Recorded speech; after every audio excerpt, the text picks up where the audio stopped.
Yes, ladies and gentlemen, abatulabira abatuliriza ku YouTube channel fe Nganzi Uganda mu Kamoli nkwaniriza okubanda ate nkwaniriza ate mu kaseera kakano tugenda okubanda tugera ku nsonga eziwera kona ku lolo akutano tugenda kubeera ate mu celebrity profile kanyemero kapya ku YouTube channel. So mabanyumira okubanda ate mumanya ku baselebu bamwe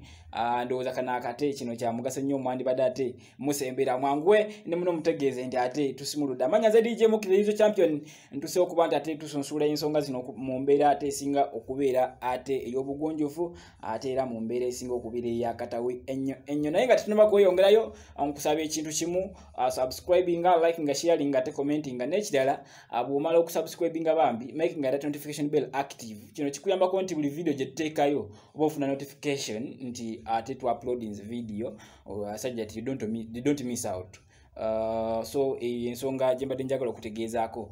onakola leo tugenda kutunulira mwana muwala gwe bayita Azawi abasinga gwe mwagadde nnyo emyaka egisembeyo nga ebiri bw'oyogera ku bayimbi abakikubye wano naddala music industry emyaka gino egisembeyo nga ena atosobola kumubuusa amaaso abadde n'ettafaali ddene lyayongedde ate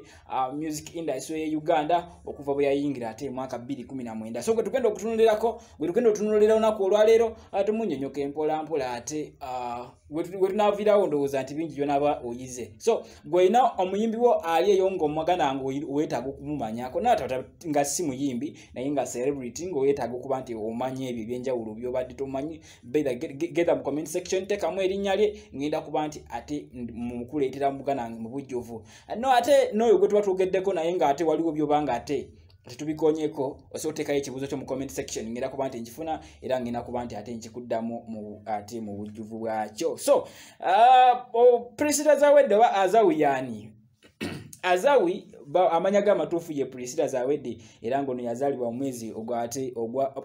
yazaalibwa mu mwaka gwa 1996 esejjize ye Masaka Maya ndowooza okalondooza abasinga mukamanyako kali kuludde Masaka ndowooza era n'abakuli Masaka yomba mumutegerawo bulungi nnyo. Kitaawe Bambi yava mu bulamu bw'ensi eno naye nga bali bamuyita ate Walusimbi Samuel saako ne mama we Mary Nakamate ate nga mami we Bella wakyaliwo era ng'obulamu abukwasiza saidize eyo bayita kawuku abamanyi saidize entebe gyakwasiza obulamu bwe mpola mpola. Azawi ono bamuzaalira saidize Amaya naye ate tisije yakulira saidize eyo yakulira saidize n'akulabye ndowooza abeewandegeya Chikoni Makerere wange njogera kunakula byawa akafaawo kumundooza mukategeera nnyo muba mukamanyi bulungi nnyo. So Azawi yakulira olwakuba nti ano bamala okumuzaala mami ate yatandika okuba nti anoonya engeri gy'asobola okuyiyamu obulamu okwebeezaawo era bwe yatambula mpola mpola mpaka asaidize n'akulabye yateekawo ka restaurant mwe yali atundira ate ebyokulya. So awo Azawi naye bwe yakulira awo mpola mpola era ndowooza bw'otambula kusitize n'akola binoobuuza Azawi se oba kunnyonnyola ne bakugamba nti ate Azawi oyo tumutegeera bulungi nnyo. Ono Azawi yazaalibwa ya famire y'abantu basatu ng'alina baganda be abalenzi balala babiri wabula nti yeeka omuwala ate mu famire ya mami we. Tata wine of course yali yazaala abaana abalala bangi alina bakazi ne bangi naye bwe njogerako nti mu famire nti taata ne mama omukyala Nakamate n'omusajja n'omugenzi ate Samuel bazaala abaana baali basatu okuli Azawi saako ne baganda be abalenzi abalala babiri yazaalibwa nabo mu famire. So oyo Azawi ebikwatagana ku famire eyo oyinza okumbuuza nti Azawi yasoma kyenkanawa. Azawi n'omukyala muyizi muyivu yasoma ebitabo ate n'abibuguka muganange empaka Makerere n'atuukayo okuba nti afuna degree naye olugenda lutandika atya. Azawi yatandika okusoma ate ku ssomero lye bayita Buganda Road Primary School eno gye yasomera okuva ku kibiina ekisooka oba primary 1 mpaka mu kibiina ekyokutaano omuzungu kyayita primary 5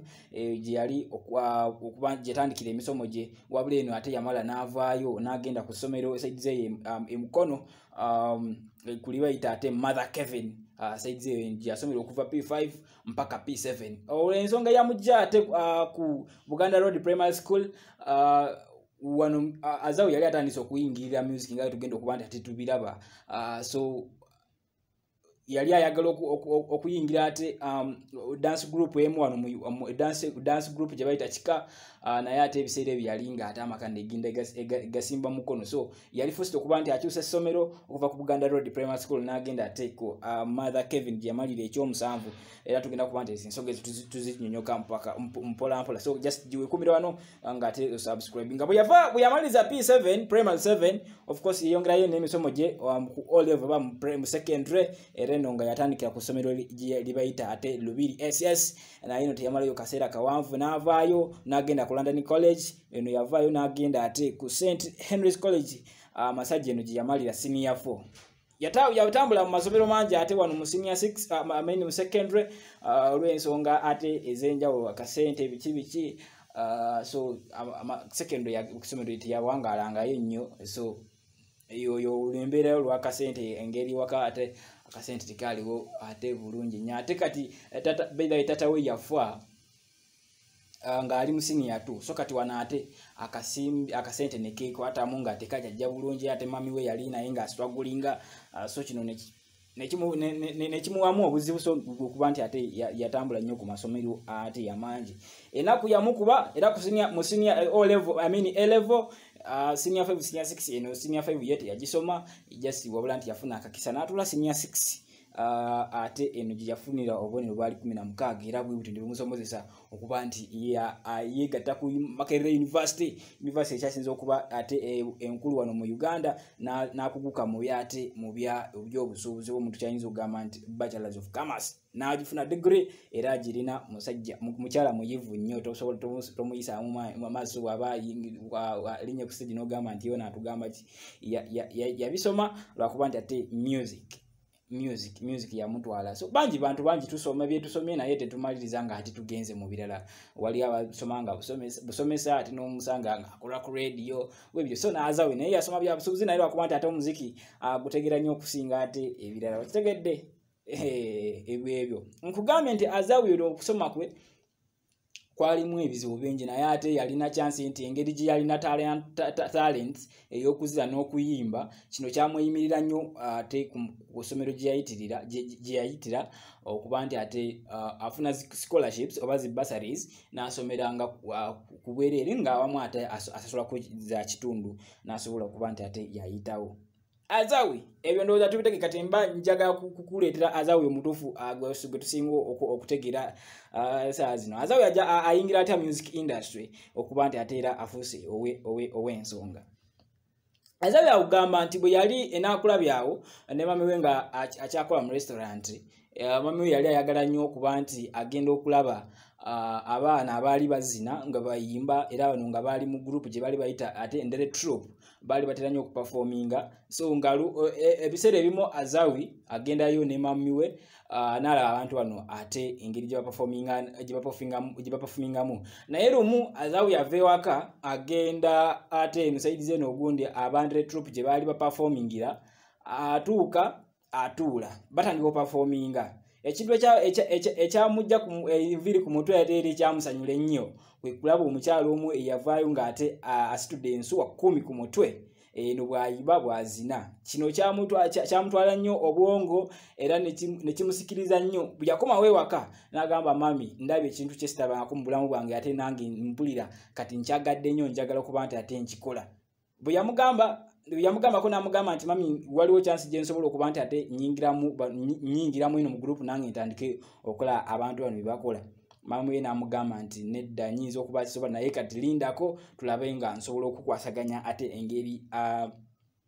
gy'osobola okuyingiramu ate group bambi wano emikisa gye gyali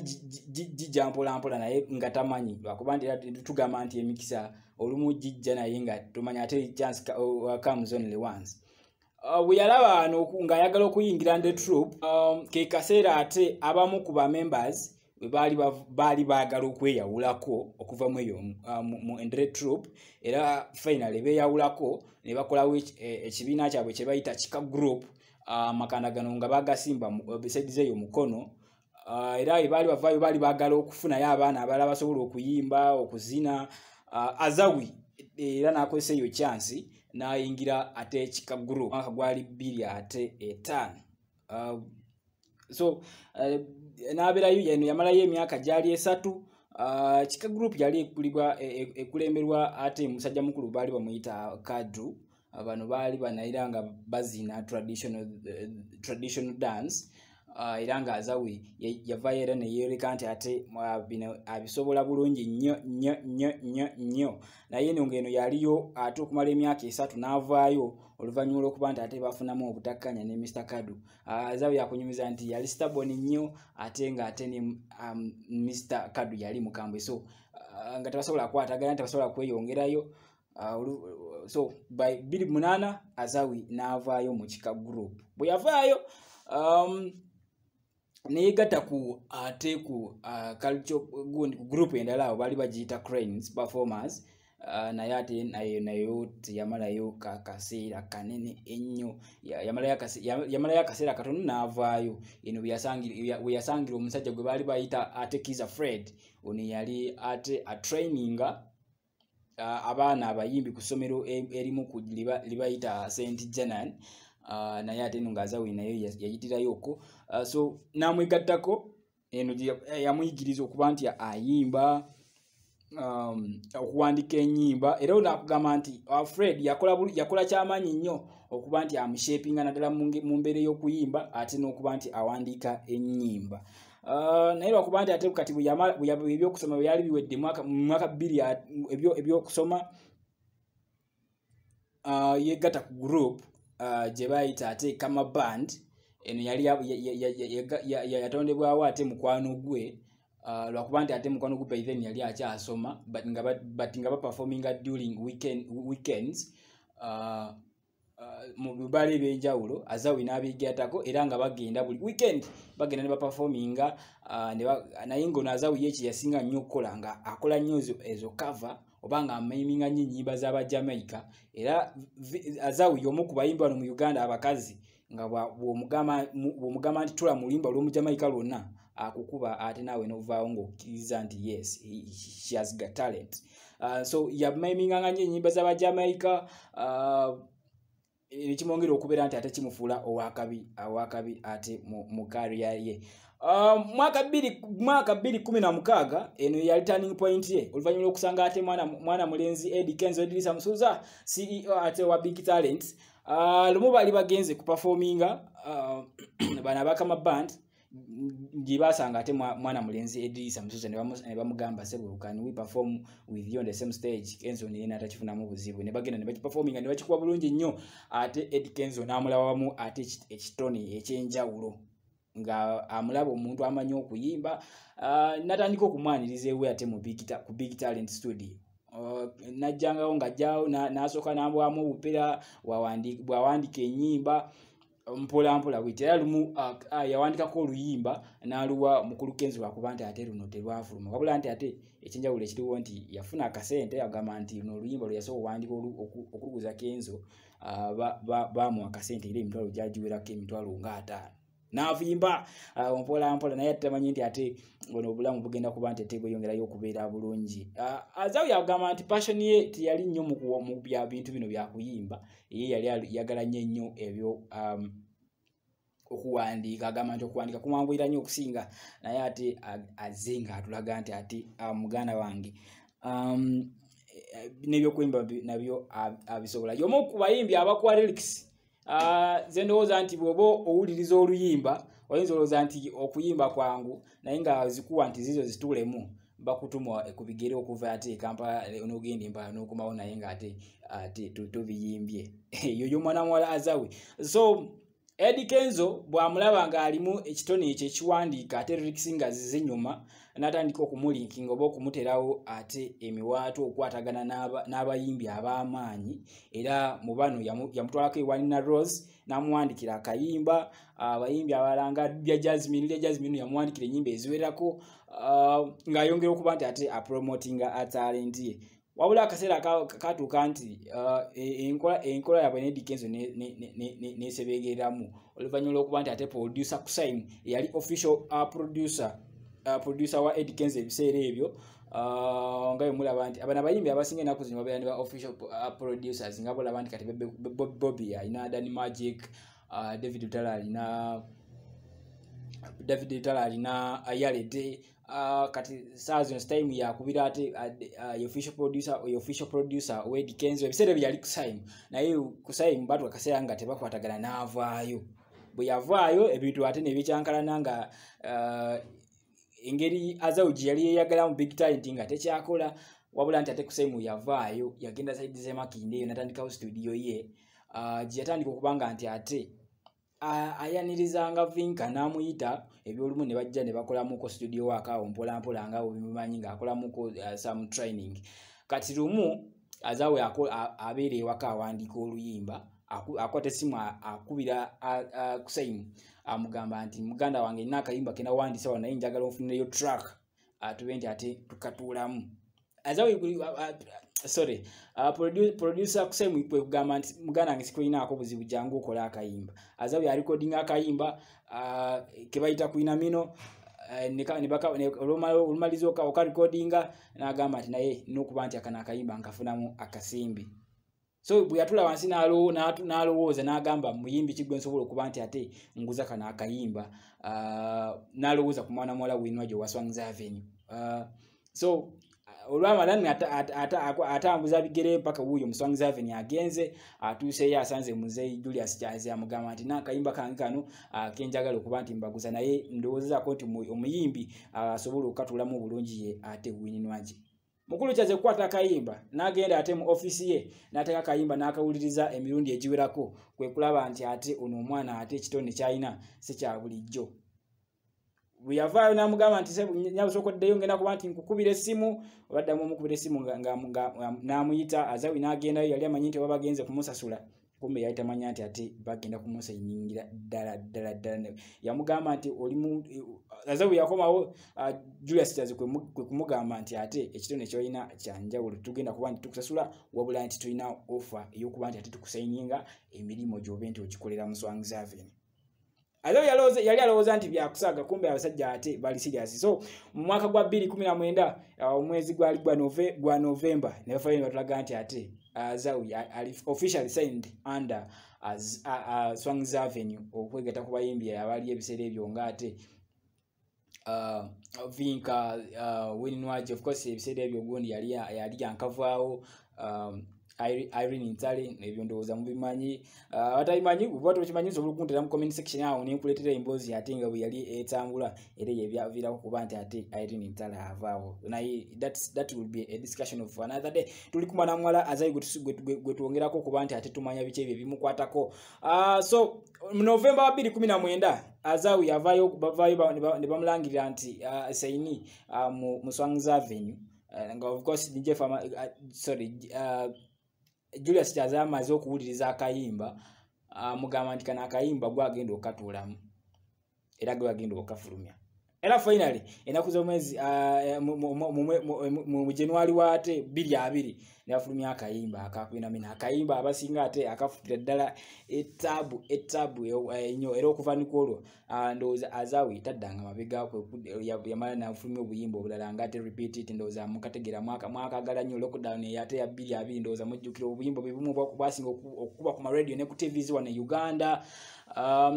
nafulumya obuyimba ate Lofit mpaka juzi wano yafulumiza ate album gye bayita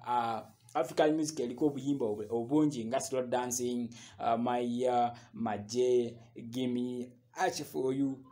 nyingi kulika album erike nyimba nga 16 agbada jemanyi osobola okugenda yate n'ogisearchinga kuno n'olaba ate obuyimba obuliko nga Patemod n'obulala buyimba obulala bungi nnyo bagiyita African music kati nno buli mu lugendo lwonna tubeeramu n'ebisoomooza biki ebyo ebibaddewo byolowooza nti ate Vinka afunye ebisoomooza mu music industry gye buvuddeko awo omwaka oguyise Azawi ono abantu bavuddeyo ate nga bamulumiriza okuba nti ate alya ebisiyaga what we call nga bali they were accusing her of carrying out lesbianism naye ate yavaayo n'agamba nti bambi ndi muntu ate ndi muntu oyo ate ndinga abantu abalala segatta mu byate mu bikolwa ng'ebyo ndi muntu ng'omulala era yeetaaga okuba nti akuza abaana okufuna omusajja ate nzaale ku baana sosobola kuba nti ate ngenda mu bintu bya kisiru ng'ebyo.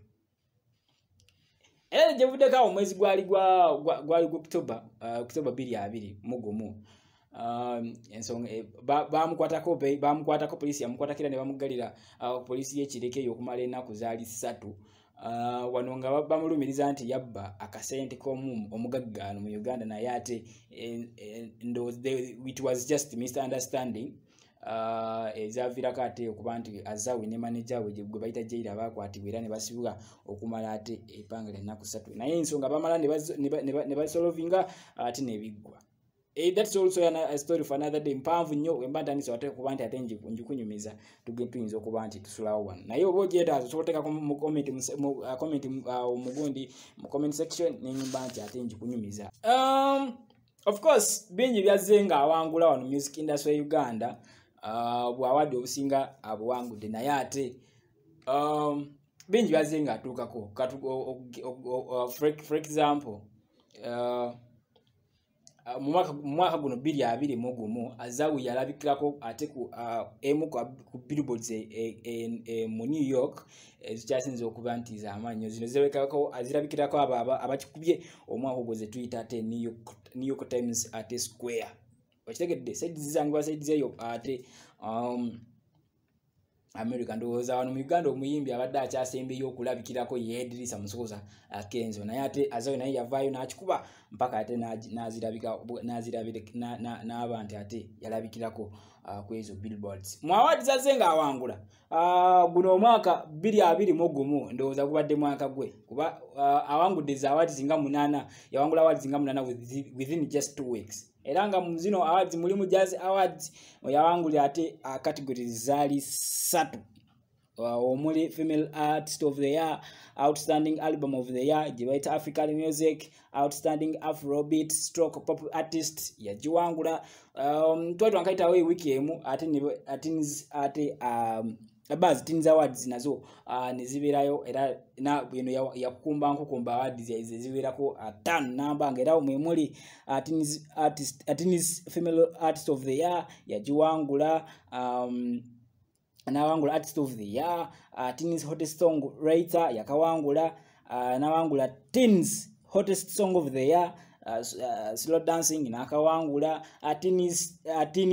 Flyest Video era n'agiwangule ya Slow Dancing. So ebyo bitonotono byosobodde okuba nti ate kunyumizaako ku mwana muwala Azawe. Bweba waliyo kyoyagala okumanya ekisingako genda mu comment section tekayo ekibuuzo kyo ngenda kuba nti ate nkikuleetera mu bujjuvu bwabyo nze DJ Muki. Naye nga ate